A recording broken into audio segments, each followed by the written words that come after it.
Muito bem, vamos lá. Iniciando então o nosso estudo de hoje, o livro Nos Domínios da Mediunidade, de André Luiz, Psicografia do Chico. Nós vamos para o capítulo número 16, Mandato Mediúnico. Ontem nós tivemos no capítulo 15 o tema Forças Viciadas, que foi um capítulo bem interessante, né? Porque André Luiz, Hilário e Aulus, aproveitando, né, uma situação que foi observada enquanto eles transitavam, né, lá no Rio de Janeiro, ou aí no Rio de Janeiro para vocês, via então ali uma discussão de bar, uma pessoa embriagada sendo expulsa, né, de um restaurante barato, né, nas palavras de André Luiz. E aí então, aproveitando o tempo que eles dispunham, entraram então nesse ambiente para fazer algumas observações. E claro, né, sempre da perspectiva mediúnica, sempre tentando analisar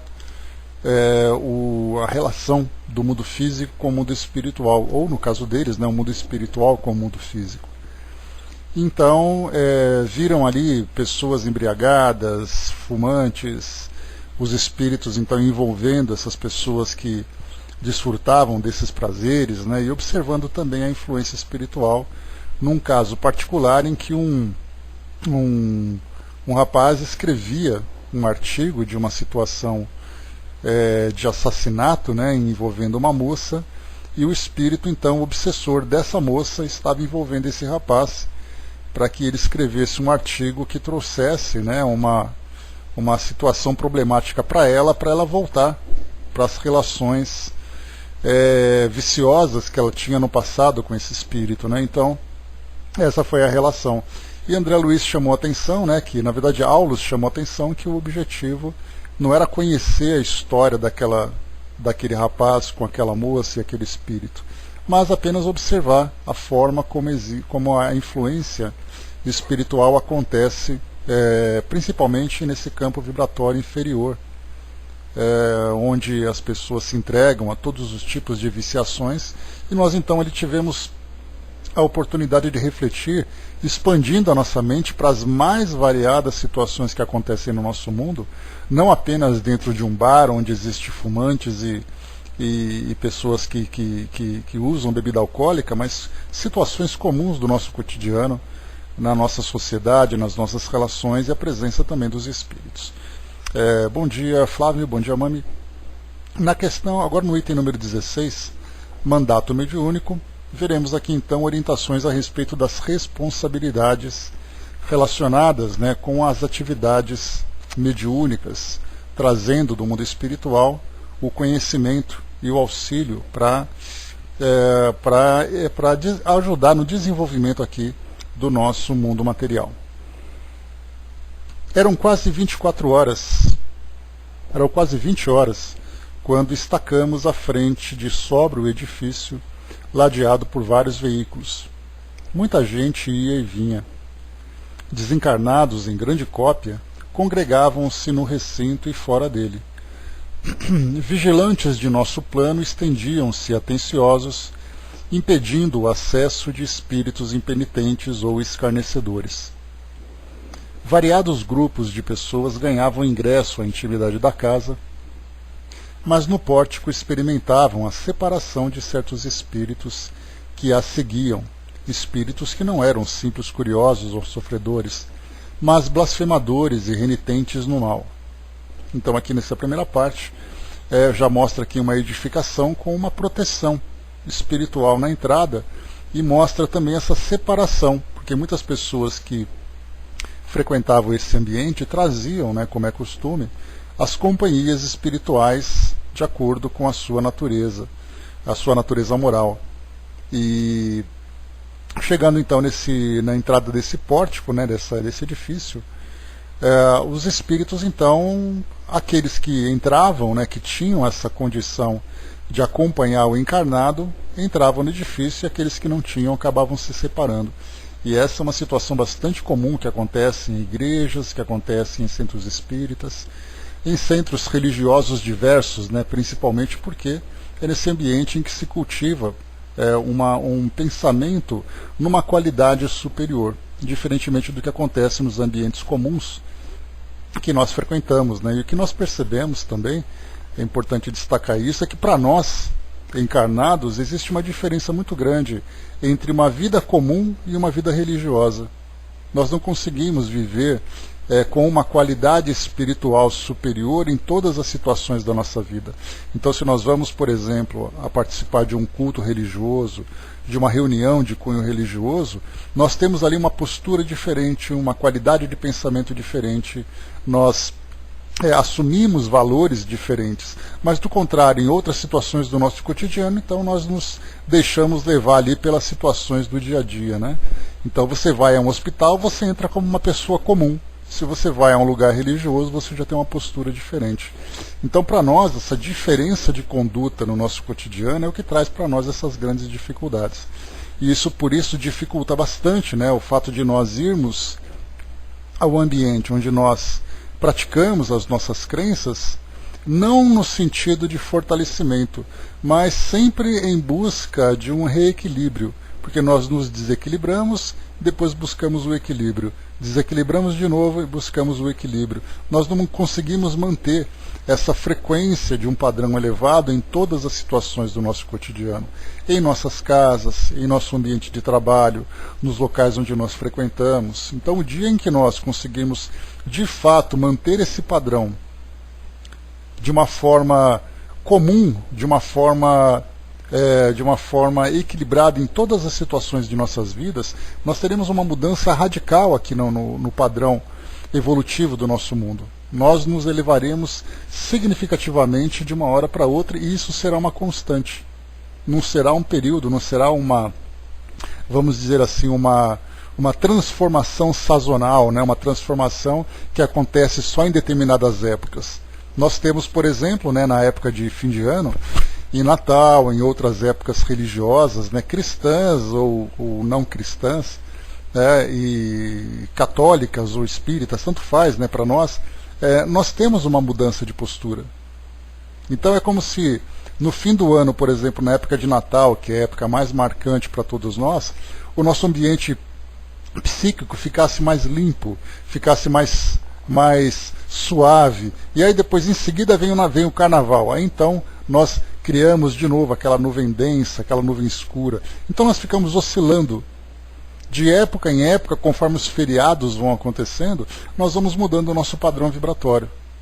Então é importante que nós tenhamos essa consciência, que é essa continuidade nessa nossa elevação espiritual, que vai realmente favorecer a nossa educação como espíritos que somos. Então nós nos educamos e mantemos essa conduta. Seria como se fosse a educação que nós trazemos de casa, né? Então a educação que nós trazemos de casa, ela acaba sendo aplicada em qualquer situação onde nós estejamos. A forma como nós tratamos as pessoas, a forma como nós nos comportamos. Então, se nós pensarmos não na nossa casa física, no nosso lar, mas pensarmos na nossa casa espiritual e mantivermos esse padrão, aí sim nós colheremos todos os benefícios, não apenas do resultado das nossas escolhas e das nossas ações, mas também desfrutando de companhias espirituais mais saudáveis. Então por isso é colocado para nós aqui, né? No pórtico experimentavam a separação de certos espíritos que a seguiam. Espíritos que não eram simples curiosos ou sofredores, mas blasfemadores e renitentes no mal. Então essa é a companhia, infelizmente, que nós ainda trazemos junto a nós. Esses casos, porém, constituíam exceção, porque, em maioria, o séquito de irmãos desencarnados se formava de gente agoniada e enferma, tão necessitada de socorro fraterno como os doentes e aflitos que passavam a acompanhar. Então, nesse caso, né, esses blasfemadores e renitentes no mal, esses espíritos que mostram uma inferioridade moral mais severa, né, mais grave, esse não era o comum, né? O mais comum eram os espíritos sofredores. Então nós temos as nossas angústias, nós temos as nossas dificuldades, né, dentro desse campo moral, e também as companhias que nós trazemos também se mantêm nesse mesmo padrão. Então os espíritos acabam nos acompanhando meio que trocando experiências conosco, né? E no caso daqueles espíritos obsessores que querem realmente trazer um prejuízo, acaba sendo, felizmente, um pouco menor. Então, quando nós estudamos dentro daquela escala que Kardec coloca para nós, né? Coloca a obsessão simples, a subjugação, a fascinação, a subjugação e também até a possessão, que nós podemos acrescentar, a influência espiritual acaba sendo a mais comum, não entrando ainda nessa parte das obsessões, porque as obsessões são casos especiais de perseguição, são casos especiais de débitos do passado. Agora, de um modo geral, são influências simples, mas influências que trazem prejuízo, que podem se agravar dependendo da forma como nós lidamos com essas relações. Então, de um modo geral, a gente simplesmente atrai os semelhantes. É assim que, infelizmente, acaba sendo trazendo para nós esse grande prejuízo. Por isso, então, mais uma vez, ele coloca, né, que a maioria era gente agoniada e enferma. Então, pessoas que iam até essa instituição em busca de ajuda. E é assim que acontece, de um modo geral, nas igrejas, por exemplo. Saindo um pouco do ambiente espírita, a gente vai para as igrejas. E nós perguntamos assim, se nós pudéssemos perguntar, né? Qual é o motivo de vocês estarem nesse local? Aí começam então as lamentações. Porque eu estou pedindo ajuda para Deus, estou pedindo ajuda para Jesus, ajuda para um santo qualquer, porque eu estou com um problema em casa, eu tenho um problema pessoal. Então a gente percebe que as instituições religiosas acabam se tornando um hospital do espírito. E quem frequenta um hospital é um indivíduo doente. Consequentemente, ele traz também, conhecendo as relações do mundo físico com o mundo espiritual, também traz companhias doentes. Então esse é o grande problema, né, que é como eu comentei com vocês, né, o dia em que nós começarmos a nos transformar mentalmente, transformar também nos nossos valores, nós vamos então encontrar esses ambientes não como um hospital, mas de fato um ambiente que fortaleça a nossa elevação espiritual. Mas infelizmente são ainda instituições de hospitais, são de instituições de auxílio para aqueles que sofrem, né? Encarnados ou desencarnados. Entramos. Grande mesa ao centro de vasta sala encontrava-se rodeada de largo cordão luminoso de isolamento. Em derredor, reservava-se ampla área onde se acomodavam quantos careciam de assistência, encarnados ou não, área essa que se mostrava igualmente protegida por faixas de defesa magnética, sob o cuidado cauteloso de guardas pertencentes à nossa esfera de ação.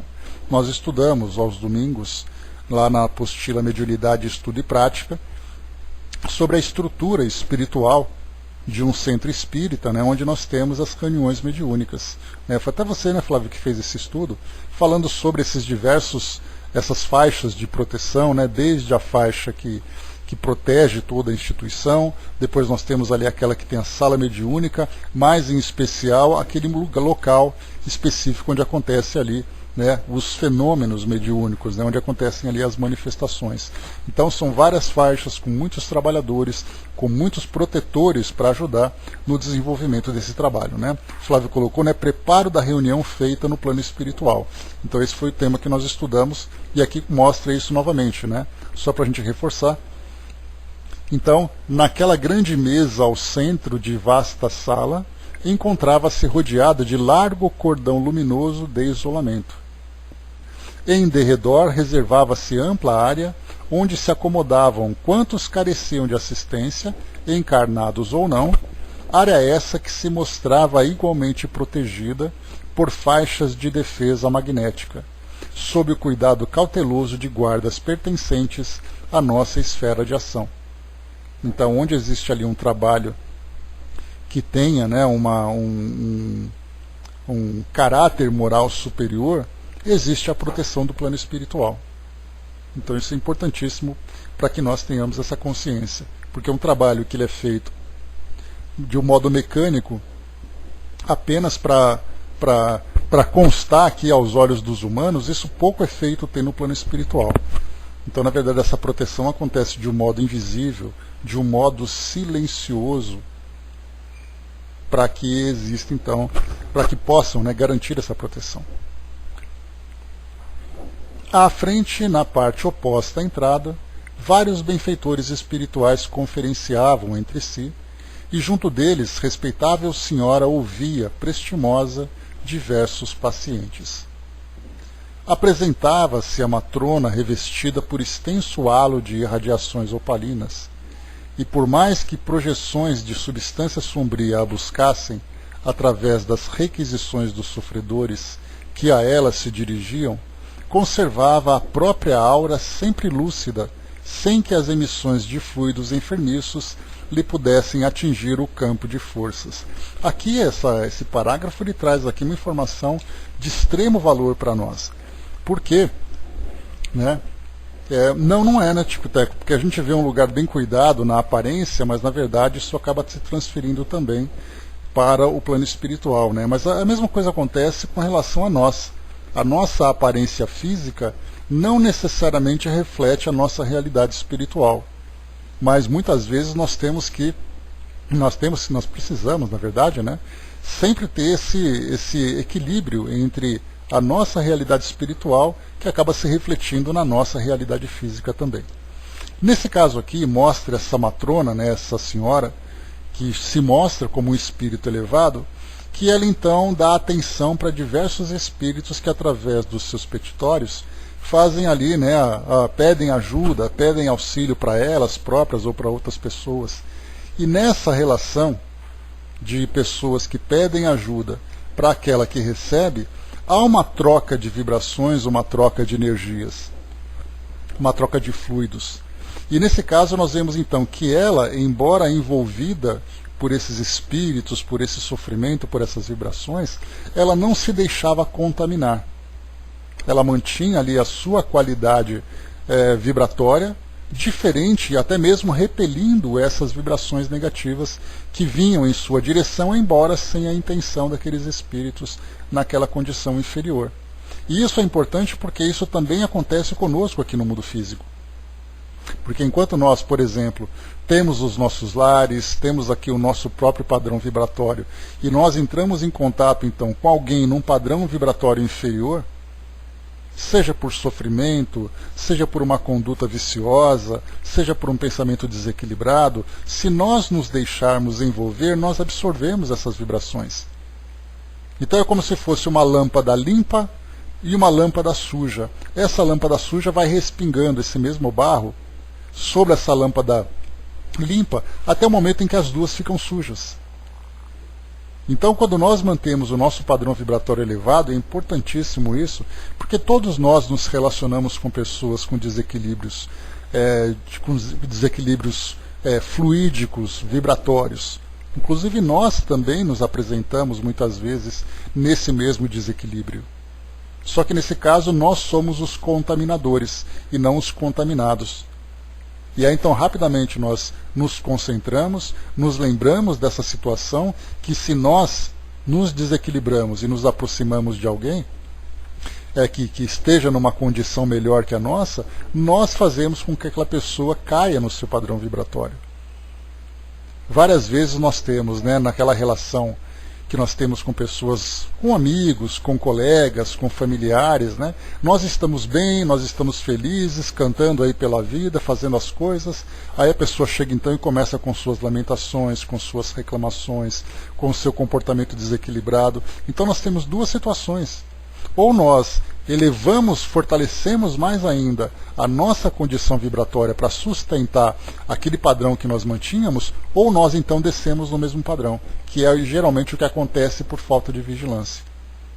Porque a gente começa então a absorver aquela lamentação, entrando naquela mesma sintonia, e quando nós percebemos, nós estamos com o mesmo baixo astral, utilizando essa expressão bastante conhecida entre nós, com aquele mesmo baixo astral que aquela pessoa estava.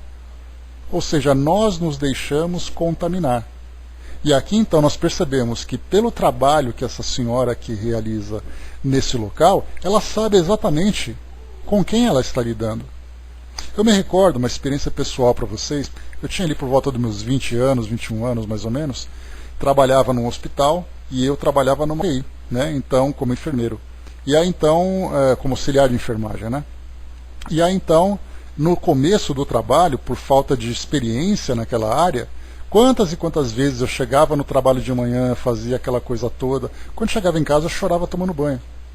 Lembrava dos pacientes que tinham desencarnado, das crianças que sofriam, dos idosos que apareciam, e aquela coisa toda me contaminava, então chegava assim que eu não conseguia me sustentar. Aí depois começava a dar aquela respirada, a experiência foi chegando, sabendo diferenciar uma coisa da outra, aí o trabalho começou não trabalhando de uma forma indiferente, mas lidando de uma forma diferente com o trabalho. Então, profissionalmente eu acabei sentindo isso. Nas nossas relações, então, não é diferente. Às vezes o telefone tocava, aí você atendia, era aquele amigo, aquela amiga que começava a desabafar, contar as suas coisas. Quando desligava o telefone, estava com dor de cabeça, com enjoo, com aquele mal-estar, pelo fato de ter absorvido aquilo tudo. Então, para nós, nem sempre nós sabemos lidar com isso tudo. Nós não sabemos como ter essa proteção. Agora sim. Não, acontece com todo mundo, cara. Nós somos muito vulneráveis ainda nessa situação, absorvemos como esponja. Então, mas a doutrina coloca para nós, naquele momento em que nós percebemos que essas vibrações começam a chegar, a gente pode continuar ouvindo, pode continuar dando atenção. Mas há a necessidade de nós mantermos o nosso pensamento elevado, o nosso pensamento num estado de prece. Já conversamos bastante sobre isso, sobre esse estado de prece, porque não é a gente ficar rezando o tempo todo. É a gente manter aquele pensamento elevado, observando sempre aquele lado positivo do auxílio que está sendo prestado, da assistência espiritual que está ao nosso lado, manter sempre essa sintonia com o plano superior. Porque aí, sim, infelizmente a gente não tem ainda essa capacidade de repelir essas vibrações. Mas a gente pode, através desse esforço, pelo menos criar uma barreira que possa, pelo menos, no mínimo, minimizar o efeito dessas vibrações negativas. Então, por isso que eu comentei com vocês que esse parágrafo ele tem grande importância porque ele é uma realidade nossa, embora ela se mostre ali, né? Ela coloca assim mais uma vez: apresentava-se a matrona revestida por extenso halo de irradiações opalinas e por mais que projeções de substância sombria a buscassem através das requisições dos sofredores que a ela se dirigiam, conservava a própria aura, sempre lúcida, sem que as emissões de fluidos enfermiços lhe pudessem atingir o campo de forças. Então, se nós sabíamos assim dos efeitos, meio que intuitivamente nós sabíamos que isso acontece no nosso cotidiano, agora nós sabemos que a vigilância é necessária. Vigiai e orai. Que nesse contexto também serve para nós, tem grande utilidade. E mais importante que isso, é importante nós nos identificarmos como aqueles que são contaminados ou aqueles que contaminam. Porque se o nosso papel é daquele que contamina, aí então a situação é mais complicada. Porque nós estamos doentes nesse caso. A Tikta colocou, né, também podemos cair na ideia de que somos superiores aos outros, né? Não, mas nesse caso é uma questão de orgulho, né? A gente fala realmente nessa coisa do padrão vibratório do nosso bem-estar. Sem essa pretensão, sem essa arrogância de querer fazer diferença. Mas a gente vê o sofrimento do outro e nós vemos que esse problema não é nosso. Então, quantas vezes, né, psicólogos precisam também de psicólogos? No trabalho de atendimento fraterno que nós fazemos, na atenção que nós damos a outras pessoas, enfim, quantas e quantas vezes aquela situação acaba nos contaminando.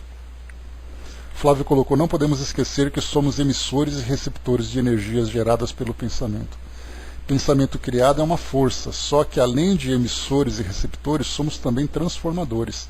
Daí a necessidade de manter o pensamento mais elevado para transformar as energias negativas em positivas e assim neutralizá-las, né?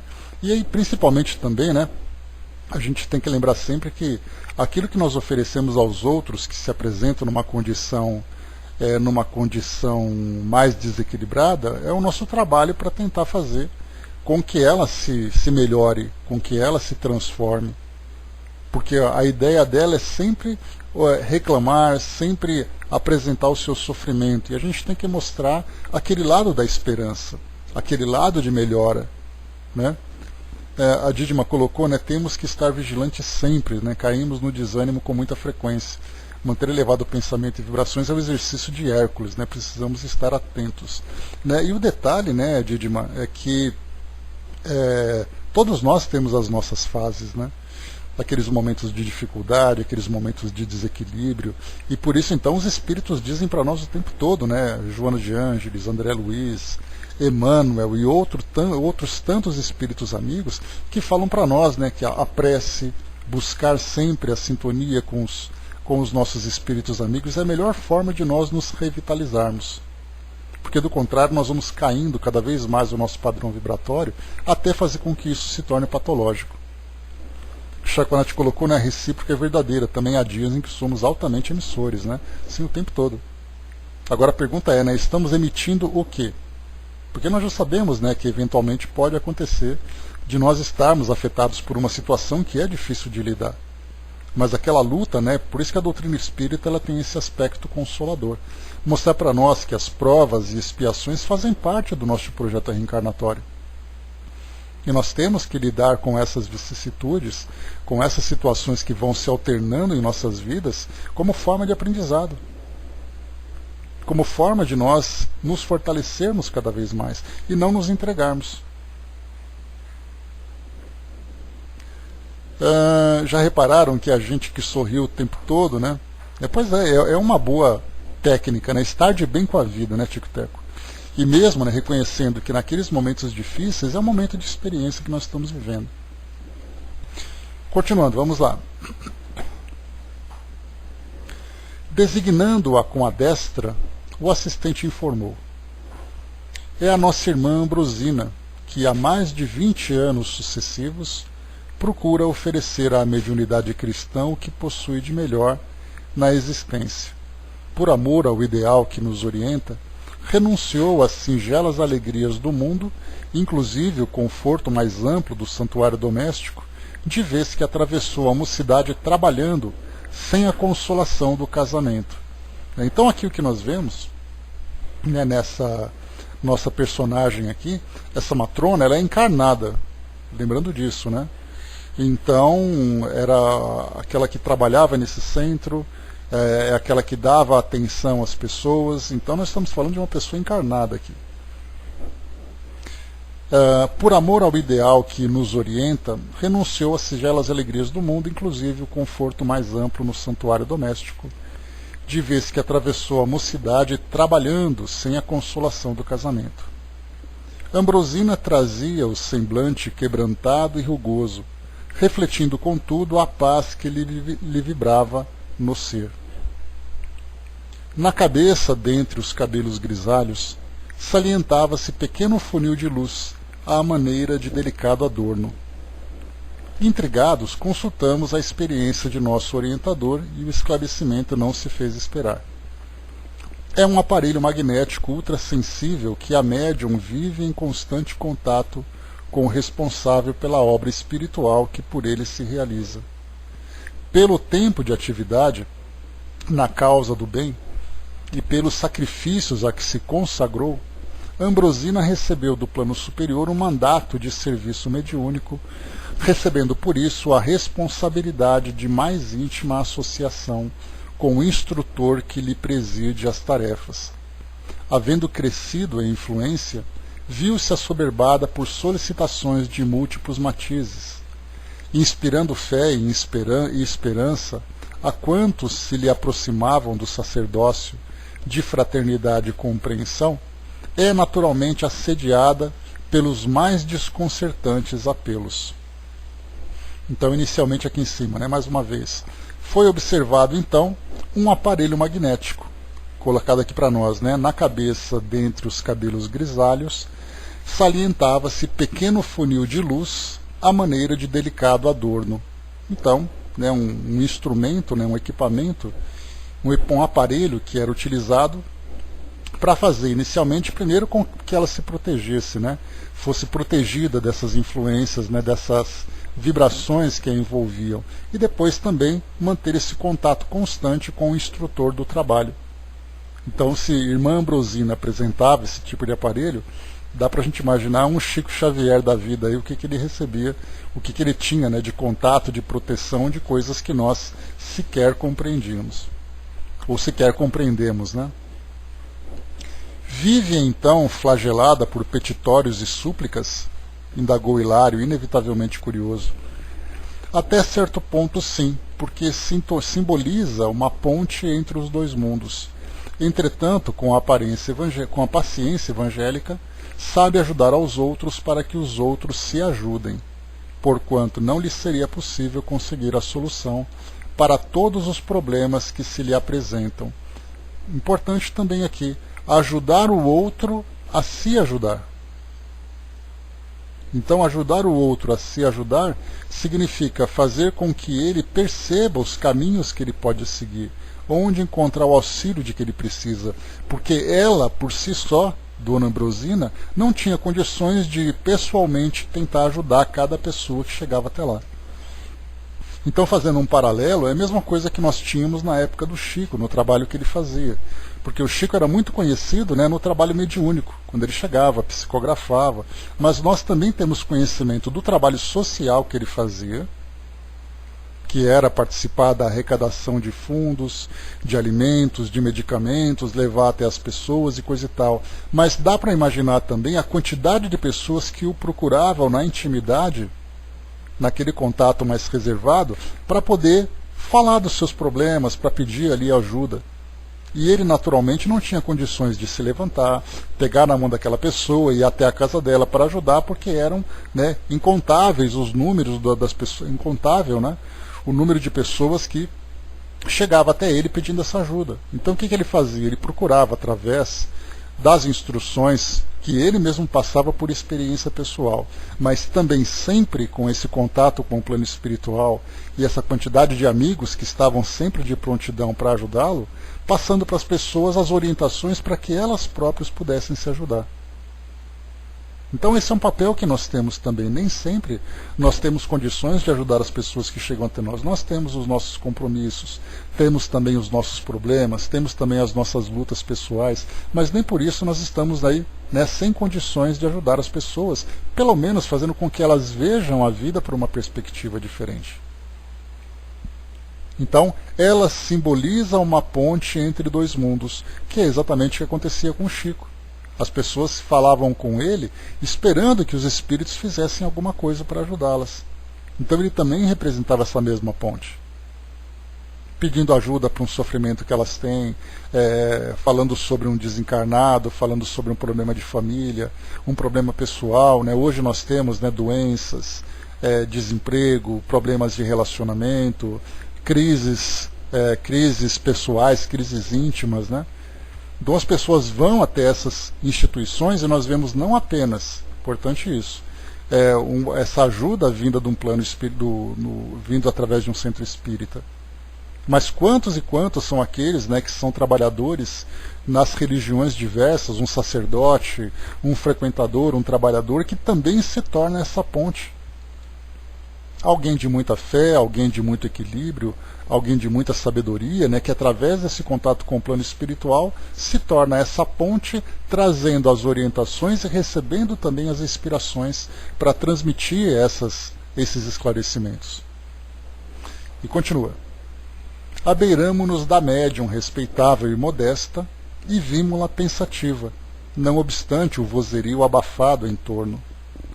Não longe, o pensamento conjugado de duas pessoas exteriorizava cenas lamentáveis de um crime em que se haviam embrenhado. E percebendo-as, Dona Ambrosina refletia, falando sem palavras, em frases audíveis tão somente ao nosso meio. Amados amigos espirituais, que fazer? Identifico nossos irmãos delinquentes e reconheço-lhes os compromissos. Um homem foi eliminado. Vejo-lhe a agonia retratada na lembrança dos responsáveis. Que estarão buscando aqui os infortunados companheiros, foragidos da justiça terrestre?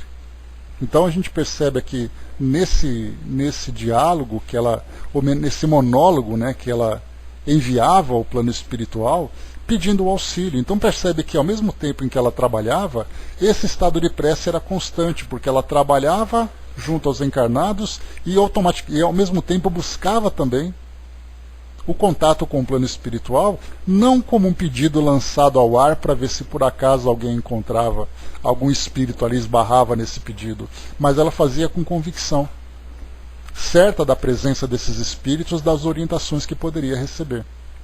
Aqui então um caso específico, com maior gravidade, de um crime que aconteceu, e esses dois criminosos então estavam ali presentes pedindo ajuda. E ela então, através dessa percepção, dessa sintonia que ela conseguiu, através da qual ela conseguiu captar esse pensamento, rapidamente já pediu auxílio. Porque o que ela poderia fazer?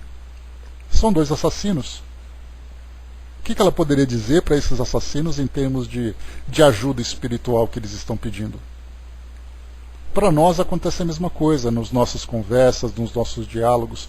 Busquemos sempre a orientação dos espíritos. Como é ainda uma ação muito abstrata para nós, porque nós enviamos o nosso pensamento e não sabemos se a resposta vem. Para a maioria de nós, infelizmente, não passa de uma crença e não uma convicção. Mas é importante que nós desenvolvamos essa convicção. Porque todas as instruções que nós recebemos para a melhor compreensão vêm do mundo espiritual, então o auxílio também não nos falta. Claro que eu falo para vocês com toda a autoridade de quem não sabe fazer isso, né?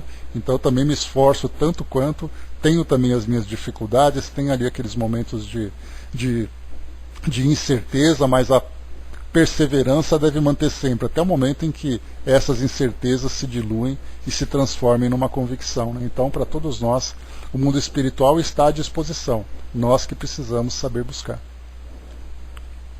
O que ela quis dizer com fugitivos da justiça terrena? Pessoas que cometeram crimes, mas que não foram presas, não foram ainda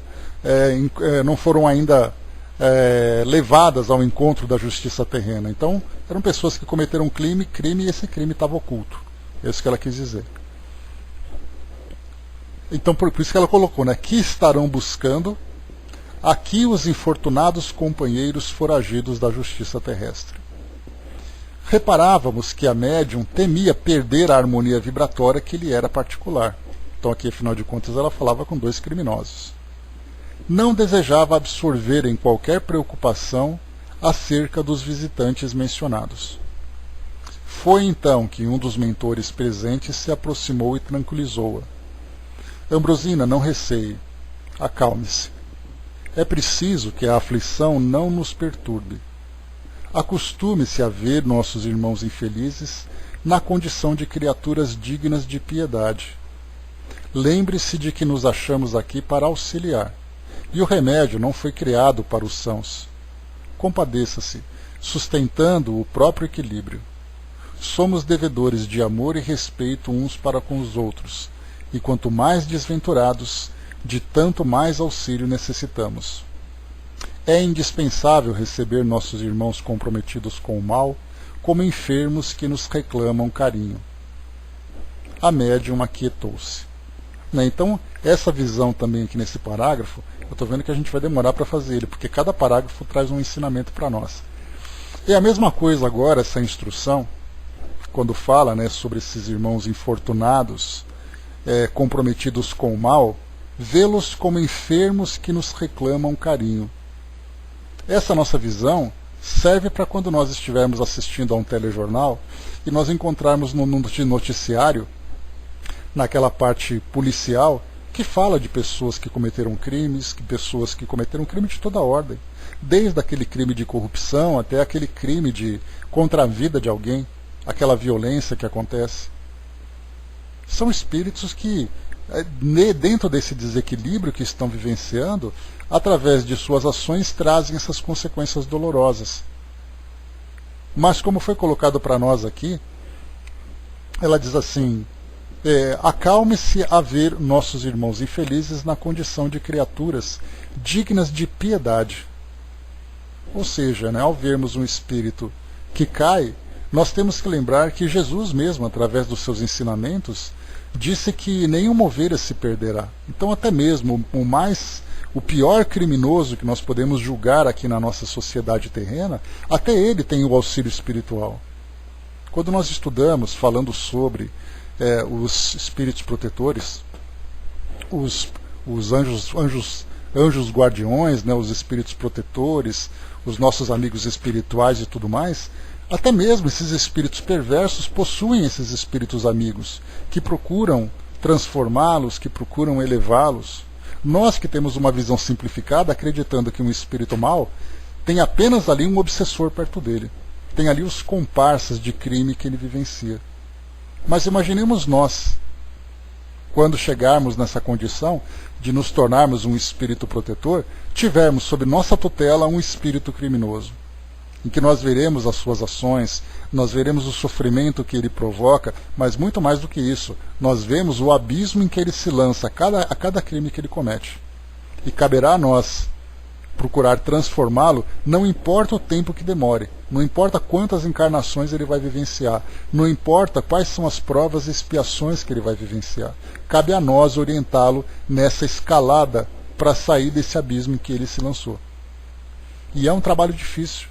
Como nós somos muito práticos e nós somos muito passionais, nós julgamos com muita facilidade. Mas cada espírito que comete um crime é um espírito que cai e que ele precisar depois ser reerguido. E muitas vezes seremos nós, através de um trabalho de assistência como esse que André Luiz presta, um trabalho despretensioso, né, aquele trabalho que tem o objetivo apenas de aprendizado, de transmissão de conhecimento para todos nós, vemos que muitas vezes é ele também que estende a mão para esses espíritos que cometeram esses crimes do passado. Então ela diz, compadeça-se, sustentando o próprio auxílio. Somos devedores de amor e respeito uns para com os outros. E quanto mais desventurados, de tanto mais auxílio necessitamos. Se nós não temos condições de demonstrar amor por esses espíritos, porque é realmente algo muito difícil para nós, principalmente quando somos nós os atingidos por essas ações, pelo menos não alimentemos o ódio, não alimentemos os sentimentos negativos para esses espíritos, porque na verdade somos nós que nos intoxicamos. Então nós prejudicamos esses espíritos dentro desse campo sutil do pensamento e nós nos prejudicamos também. É algo sempre muito problemático nessas nossas relações. Não, aqui nesse caso, Tico e Teco, o que foi colocado para nós foi o crime que eles cometeram aqui no mundo físico. E não entra ainda nessa parte do mundo da justiça divina, porque já é óbvio, né? Que o crime foi cometido e que eles são infelizes, né? Mas nesse caso que nós vimos aqui, ela disse que eles cometeram um crime, mas não foram julgados, não foram presos. Esse crime continua oculto, por isso que ela coloca, né, nessa condição de fugitivo, como o Flávio colocou aqui. E continua, vamos lá. A médium aquietou-se. Passou a conversar naturalmente com os frequentadores da casa. Aqui, alguém desejava socorro para o coração, atormentado ou pedia cooperação e benefício de parentes menos felizes. Ali, suplicava-se concurso fraterno para doentes em desespero. Mais além, surgiam requisições de trabalho assistencial. Dona Ambrosina consolava e prometia. Quando Gabriel, o orientador, chegasse, o assunto seria exposto. De certo, traria a colaboração necessária. Não decorreram muitos minutos e Gabriel, o mais categorizado mentor da casa, deu entrada no recinto acompanhado por grande séquito de amigos. Acomodaram-se em palestra afetiva à frente da mesa. Aí, reunidas as entidades de vida mental mais nobre, estabeleciam naturalmente larga faixa de luz, inacessível às sombras que senhoravam a maioria dos encarnados e desencarnados da grande reunião. Gabriel e os assessores abraçaram-nos generosos. Então Gabriel aqui era o instrutor, né, o orientador espiritual da instituição, né? Embaixador, bom dia. Dir-se-ia partilhávamos brilhante festividade, tão vivo se mostrava o júbilo dos instrutores e funcionários espirituais da instituição. O trato com doentes e sofredores dos dois planos não lhes roubava a esperança, a paz, o otimismo. Compareciam ali com o abnegado e culto orientador, a quem Aulus não regateava os seus testemunhos de veneração, médicos e professores, enfermeiros e auxiliares desencarnados, prontos para servir na lavoura do bem. Irradiavam tanta beleza e alegria que Hilário, tão deslumbrado quanto eu, retornou às perguntas que lhe caracterizavam o temperamento juvenil.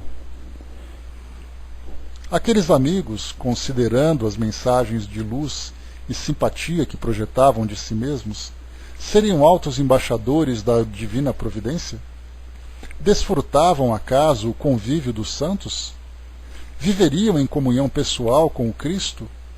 Teriam alcançado a condição de seres impecáveis?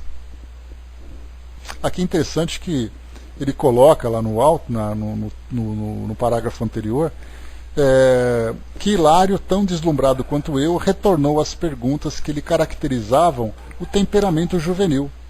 Né? Ou seja, é a primeira vez aqui que a gente vê alguma referência sobre Hilário em termos de aparência, em termos de vamos dizer assim, de uma idade espiritual, né? Ou mesmo a aparência que ele tinha quando encarnado. Né? Então, aqui mostra, né, essa curiosidade natural da juventude, e aí então faziam perguntas, né, dessas perguntas que parecem pueris, parecem perguntas muito simples, porque mostrava aquela grande quantidade de espíritos dessa elevação espiritual. E a pergunta natural é, né, onde será, quem serão esses espíritos, com quem eles se relacionam no plano espiritual? Será que se relacionavam diretamente com Jesus? O assistente sorriu bem-humorado e esclareceu: nada disso. Com todo o apreço que lhes devemos, é preciso considerar que são vanguardeiros do progresso, sem serem infalíveis. Ou seja, né, espíritos elevados, mas ainda sujeitos, né, a falhas, mas claro, né, falhas da categoria dos espíritos elevados. Não falha da nossa condição de espíritos ainda em provas e expiações. Né? Então, aquilo que a gente tinha colocado. Né? Se você não é um espírito puro, você está sujeito ainda a provas. Mesmo que você já tenha superado as expiações, aquela fase de resgate do passado, as provas ainda são necessárias para a evolução. Então, certa vez a gente fazia um estudo e eu colocava para vocês, né, quais seriam as provas que o Dr. Bezerra de Menezes ainda teria que vivenciar. Se ele não é um espírito puro, ele é um espírito em desenvolvimento. E o que favorece o nosso desenvolvimento são as provas morais. São as chamadas provas de caráter. Né? Então ele vai ser colocado diante de situações, só que, claro, situações muito mais complexas, situações de um cunho muito mais humanitário do que individual. Enquanto uma prova para nós é estarmos num ambiente onde uma discussão acontece. Ali a gente vai mostrar simplesmente qual é exatamente o nosso equilíbrio diante daquela situação. Mas e para esses espíritos elevados? Se ele é submetido a uma prova, ele pode falhar nessa prova, ainda que seja uma falha que para nós, do nosso ponto de vista, seja uma prova tão insignificante, uma prova tão banal, mas que para esse espírito é a lapidação que ele precisa. Seria como se nós fizéssemos uma comparação com essas lixas que são usadas, né, em construções. Você tem aquela lixa grossa e aquela lixa fina. E às vezes a gente passa a mão naquelas lixas finas e pensa assim, mas essa lixa aqui não tira nada. Para aquele diamante quase puro, essa lixa é o suficiente para dar aquele brilho que faltava. Para o nosso caso, é aquela lixa grossa que tira aquelas cascas ainda presentes. Né? Então tem muita coisa ainda para poder fazer. Chico colocou, né, para mim, quando se mata alguém, por exemplo, automaticamente se torna réu da lei divina. Em primeiro lugar, sim, mas a questão não é essa, Chico Teco. O que ela está colocando aqui, nesse caso, mais uma vez, é que aqueles espíritos que estavam ali eram fugitivos da justiça terrena. Eles eram criminosos que não foram presos, ela percebeu isso. E o medo que ela tinha, por isso então ela pediu esse auxílio, que eram 2 assassinos que estavam ali. A preocupação dela não era com a justiça divina, era com a justiça terrena. Então é esse o contexto que elas estão ali, que ela está tratando naquele momento. Deixa eu ver aqui, Pois é, Andréia, mas é assim que a gente percebe, né? Que se você vai trabalhar, por exemplo, no ourives, né, que ele está fazendo ali, ou então aquele que trabalha com lapidação de pedra e tudo mais, né? Então, quando você vai dar aquele polimento final naquela pedra ali de 24 quilates, né, naquele diamante quase puro, né? Aí você dá aquela lapidada assim para dar aquele brilho final. No nosso caso, está tirando ainda aquelas pedras grossas, né? Passando no esmeril ali para poder fazer o burilamento dele e tudo mais, para dar aquele formato. Então são níveis diferentes. Então a mesma coisa, uma prova para um espírito dessa elevação. Imagina a Joana de Ângeles sendo colocada à prova. Que tipo de prova será que ela é submetida? Para nós não tem nem valor, né? Vamos lá.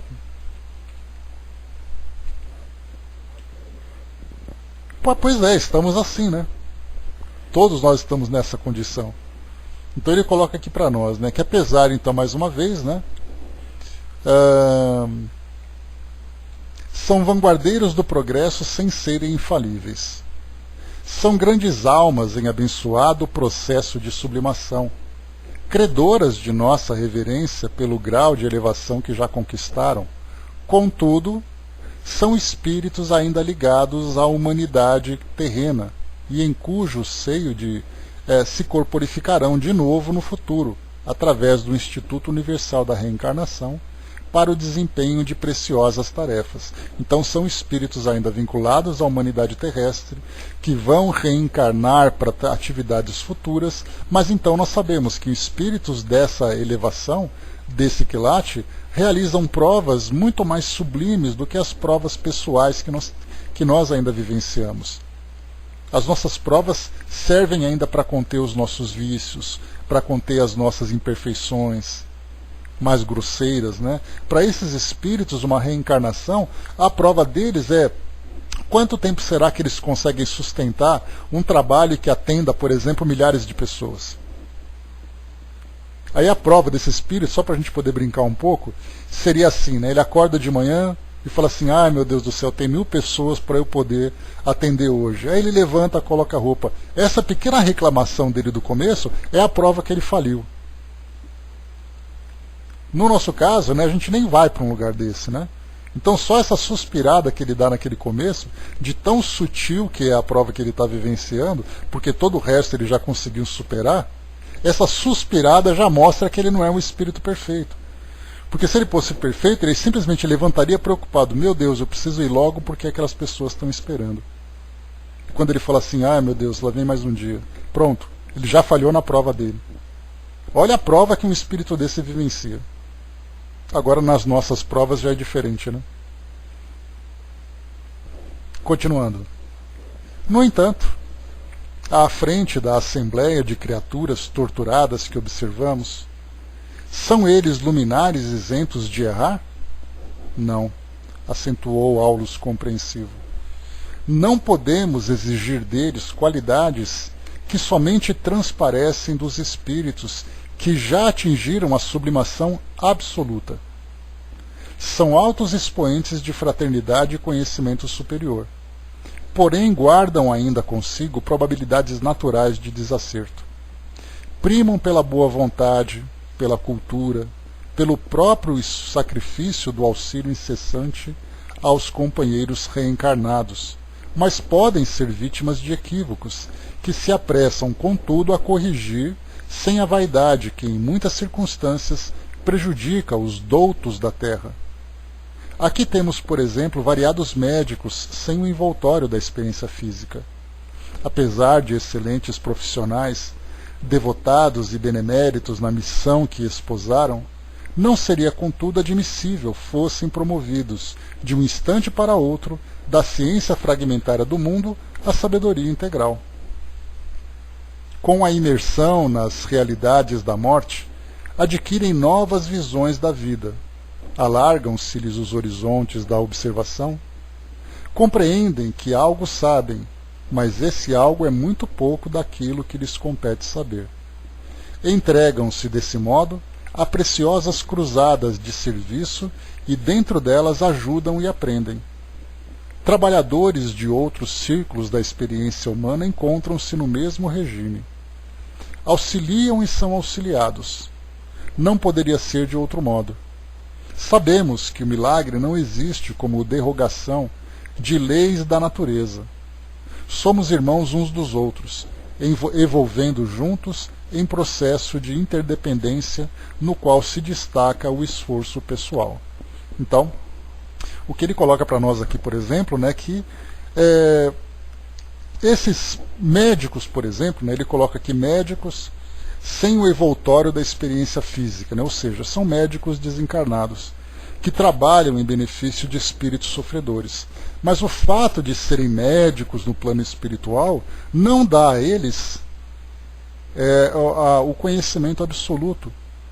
Quantas vezes, só fazendo uma comparação mais simples, nós encontramos aqui juízes, nós encontramos médicos, encontramos profissionais que, principalmente aqueles profissionais que lidam com a vida das pessoas, não apenas a vida biológica, mas com a condução da vida dessas pessoas, em que uma decisão pode determinar a sua felicidade ou a sua infelicidade, o que é uma grande responsabilidade.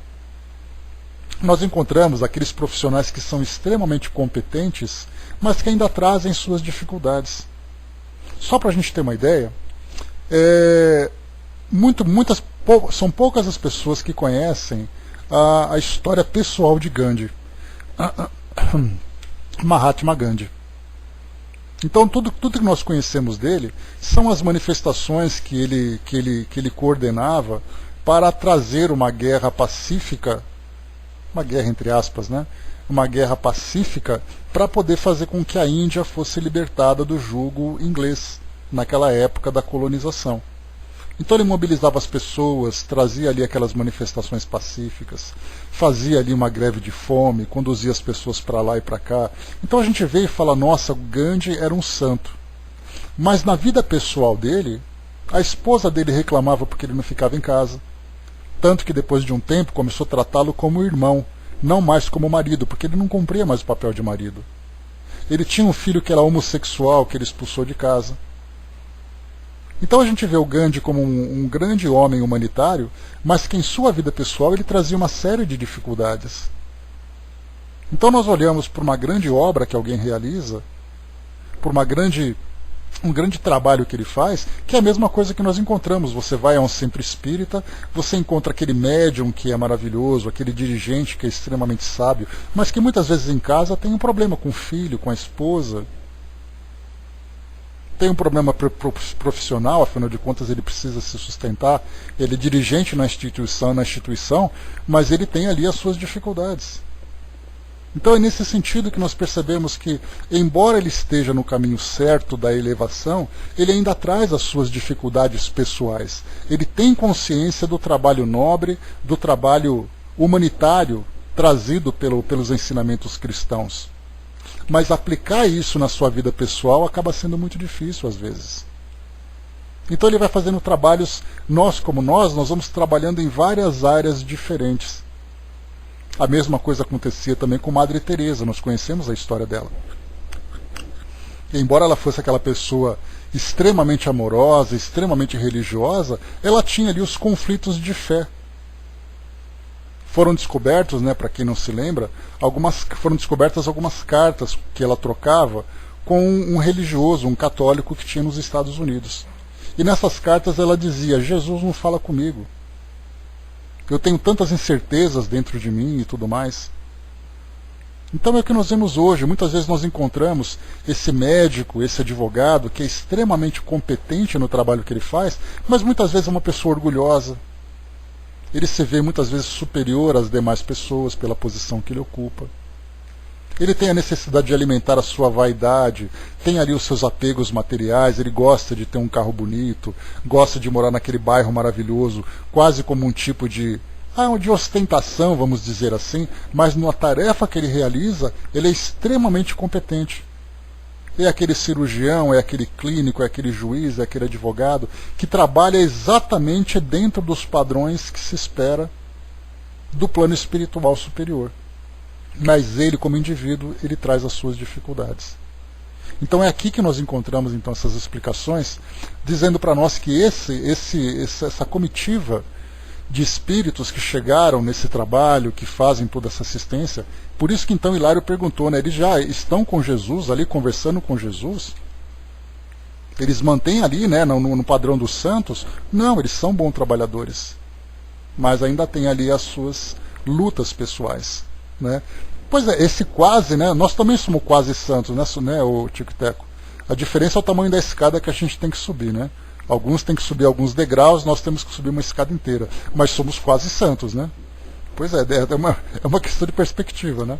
Acaba sendo uma visão mais otimista, assim, né? Nós somos quase santos.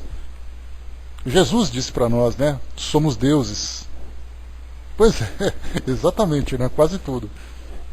E de joelhos ainda, né, Andréia? Então, a Igreja da Penha de joelhos. Então, vós sois deuses, disse Jesus, né? Pois é, somos deuses, né? Agora, o que a gente vai precisar lapidar ainda para chegar nessa divindade toda, né? Ainda tem um trabalho longo para fazer. Mas, nós já estamos no caminho certo. Isso que é importante fazer, pensar. Então vamos em frente. Eu acho que ficou claro, né? Essa definição que eu queria trazer para vocês, desses diversos exemplos, né? Para mostrar a diferença que é nós encontrarmos um bom trabalhador. Aliás, nos livros anteriores de André Luiz, nós encontrávamos ali vários espíritos que se mostravam numa condição mais elevada. A própria mãe de André Luiz, quando ela se materializou lá em nosso lar, ela mostrava, né, toda aquela luminosidade de um espírito mais elevado, toda aquela beleza e tudo mais, e reencarnou para encontrar o marido, o ex-marido naquele caso, né, com as filhas, né, que eram ali as amantes que ele tinha na vida terrena, para ajudá-lo num trabalho. Então, apesar dela ser um espírito mais elevado, ela ainda estava vinculada ao mundo material, e mesmo que não fosse para expiações, havia um trabalho missionário para ser realizado, ainda que fosse um trabalho individual, que era de auxílio ali dentro do seu círculo pessoal. Nessa altura do esclarecimento que registrávamos, felizes, Dona Ambrosina sentara-se ao lado do diretor da sessão, um homem de cabelos grisalhos, grilhados não, né? De cabelos grisalhos e fisionomia simpática, que havia organizado a mesa orientadora dos trabalhos com 14 pessoas, em que transpareciam a simplicidade e a fé. Então aquela mesa central inicial, 14 pessoas ali sentadas.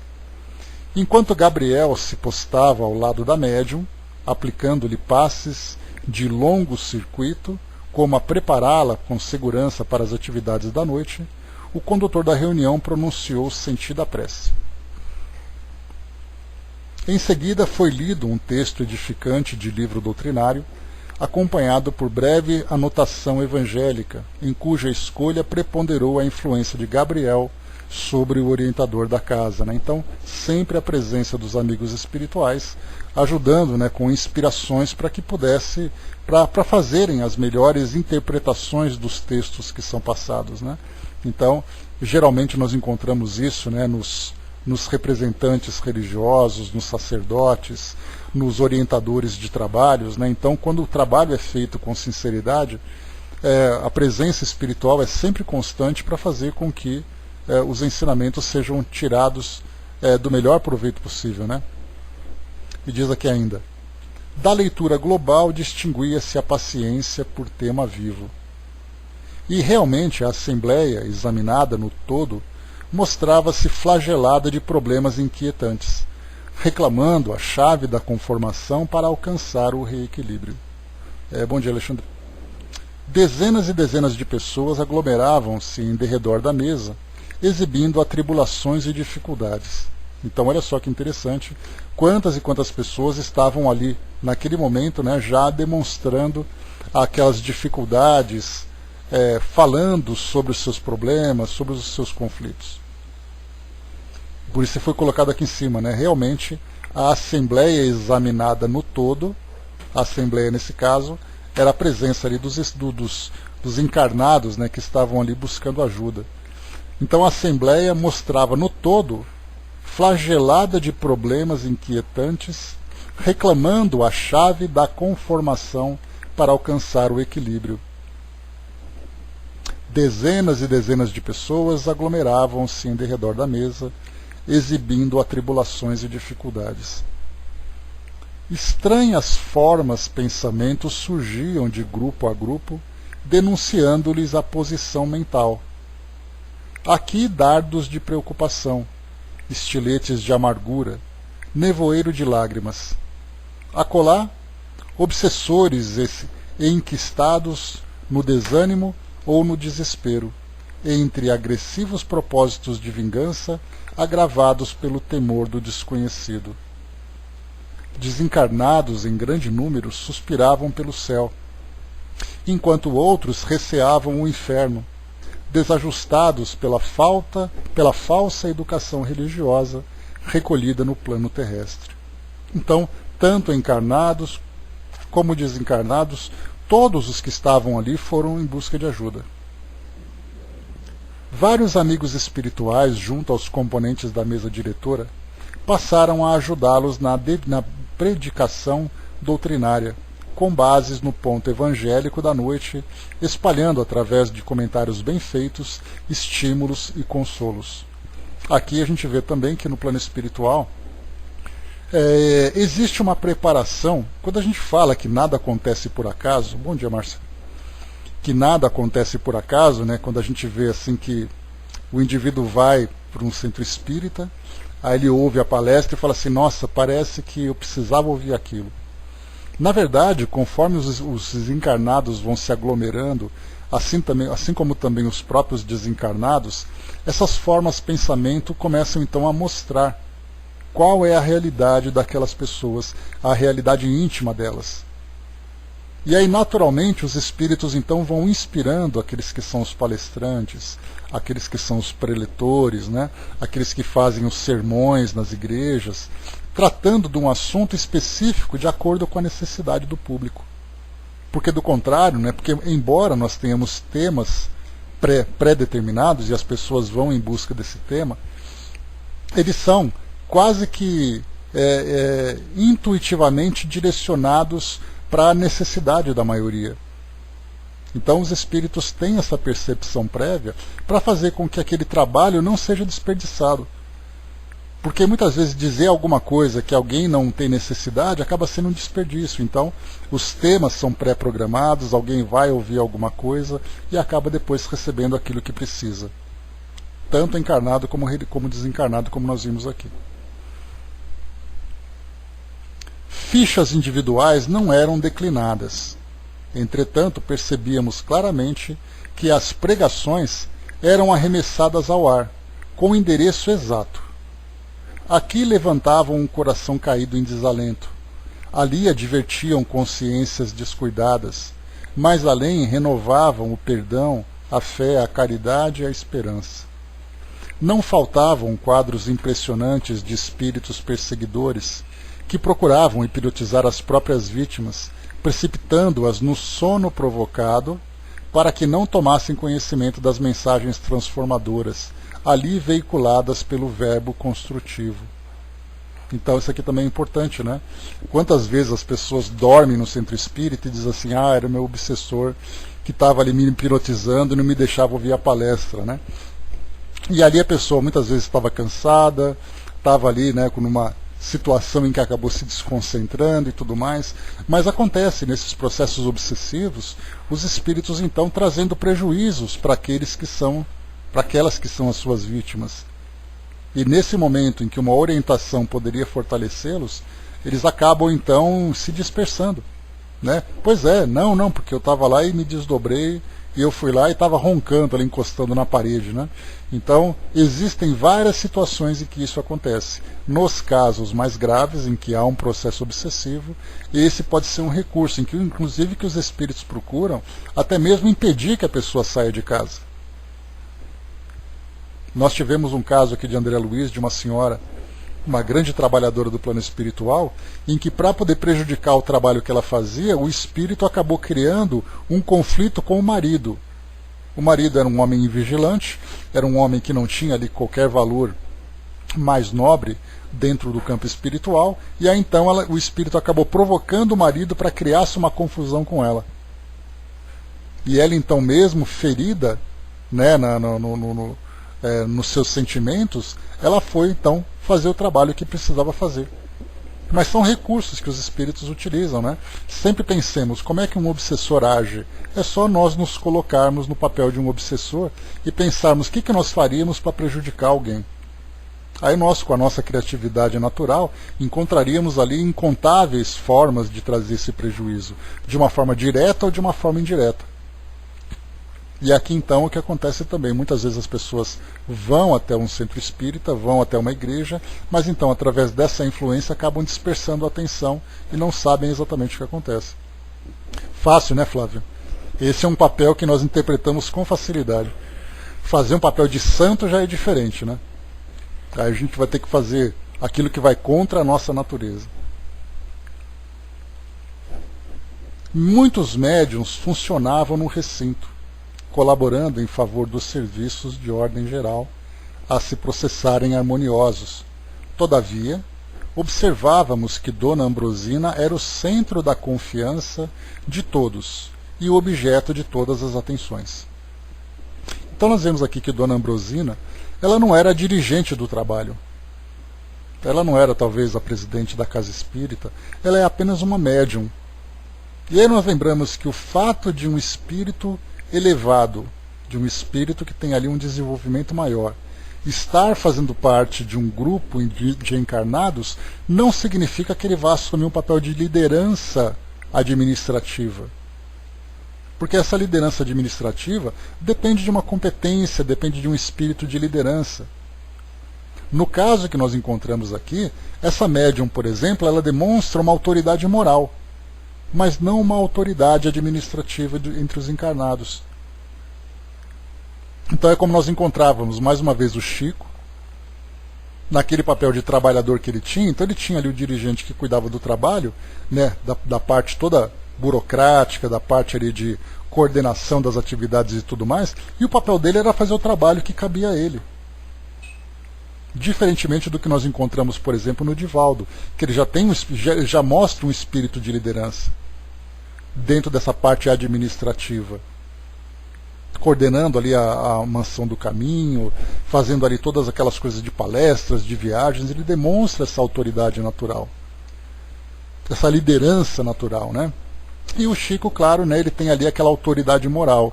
Então as pessoas paravam para ouvi-lo, acabavam de ouvir o que ele tinha para dizer, cada um ia ali ter o seu papel, ter ali a sua função. Então por isso Dona Ambrosina era o centro de confiança e objeto de todas as atenções pela elevação moral que ela mostrava. Então esse espírito elevado, ele pode ocupar essa posição de coordenação, de liderança ou não. Porque aí é uma questão muito mais terrena do que uma parte moral. O Flávio colocou, né, interessante, mesmo em reuniões públicas, os trabalhadores da casa ficam na sustentação dos trabalhos, precisam, né? Então nós vemos aqui médiuns funcionavam no recinto colaborando em favor dos serviços de ordem geral a se processarem harmoniosos. E continua. Figurava-se ali o coração do santuário, dando e recebendo ponto vivo de silenciosa junção entre os habitantes de duas esferas distintas. Então, quer dizer, Dona Ambrosina era ali o ponto de referência, de conexão entre o mundo espiritual e o mundo físico, ou seja, da instituição e dos trabalhadores do plano espiritual. Junto dela, em oração, foram colocadas numerosas tiras de papel. Eram requerimentos, anseios e súplicas do povo, recorrendo à proteção do além nas aflições e aperturas da existência. Cada folha era um petitório agoniado, um apelo comovedor. Entre Dona Ambrosina e Gabriel, destacava-se agora extensa faixa elástica de luz azulínea, e amigos espirituais, prestos na solidariedade cristã, nela entravam e, um a um, tomavam o braço da medianeira, depois de lhe influenciarem os centros corticais, atendendo, tanto quanto possível, aos problemas ali expostos. Antes, porém, de começarem o trabalho de resposta às questões formuladas, um grande espelho fluídico foi situado junto da médium por trabalhadores espirituais da instituição, e na face dele, com espantosa rapidez, cada pessoa ausente, nomeada nas petições da noite, surgia ante o exame dos benfeitores, que, à distância, contemplavam-lhe a imagem, recolhiam-lhe os pensamentos e especificavam-lhe as necessidades, oferecendo a solução possível aos pedidos feitos. Então olha que bacana, né? O equipamento, né? Os instrumentos que os espíritos utilizavam então para poder prestar essas assistências.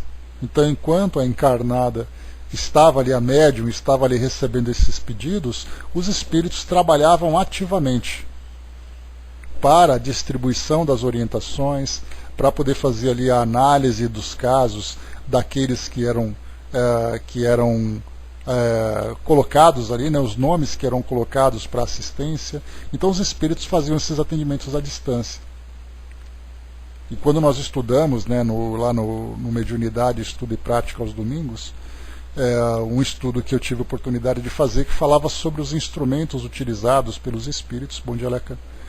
Que os instrumentos utilizados pelos espíritos para realizar esse trabalho. Então nós tínhamos desde instrumentos de limpeza fluídica, energética do ambiente, como também instrumentos de comunicação, instrumentos de tratamentos, instrumentos diversos. E nesse caso nós encontramos aqui agora mais um instrumento. André colocou, né, agora, quando colocarmos nossos papéis, vamos saber exatamente o que acontecerá com eles. A ajuda virá com certeza, né? Pois é, então, essas orientações chegam e são de fato atendidas. Deixa eu só ver aqui quanto que falta para a gente terminar esse capítulo. Nossa, tem muita coisa aqui. Deixa eu só ver aqui um trechinho para a gente poder fazer a deixa aqui. Deixa eu ver aqui rapidamente. Tá, deixa eu só ver aqui o próximo trecho para a gente já parar, pessoal. Tá aqui. Enquanto cultos companheiros de fé ensinavam o caminho da pacificação interior, ou seja, nesse caso, os palestrantes, né? Sob a inspiração de mentores do nosso plano, Dona Ambrosina, sob o comando de instrutores que se revezavam no serviço assistencial, psicografava sem descanso. Então olha só que bacana, né? O trabalho de orientação através de psicografia, né? Porque a gente ficava se perguntando qual era o papel dela nessa situação, né? Então, enquanto aqui nós encontramos, quem faz um trabalho muito parecido com isso é o Centro Espírita Leon Denis. Eles têm um trabalho que acontece sempre às quartas-feiras e aos sábados, em que as pessoas vão lá, preenchem um formulário. Aliás, nós já fizemos uso desse serviço, né? Vocês se lembram? Trazendo aqui para o nosso grupo as respostas daquelas questões, só que nesse caso eu mandava por e-mail para eles, né? Mas esse mesmo e-mail que eu mandava era também misturado junto com os formulários que eram preenchidos.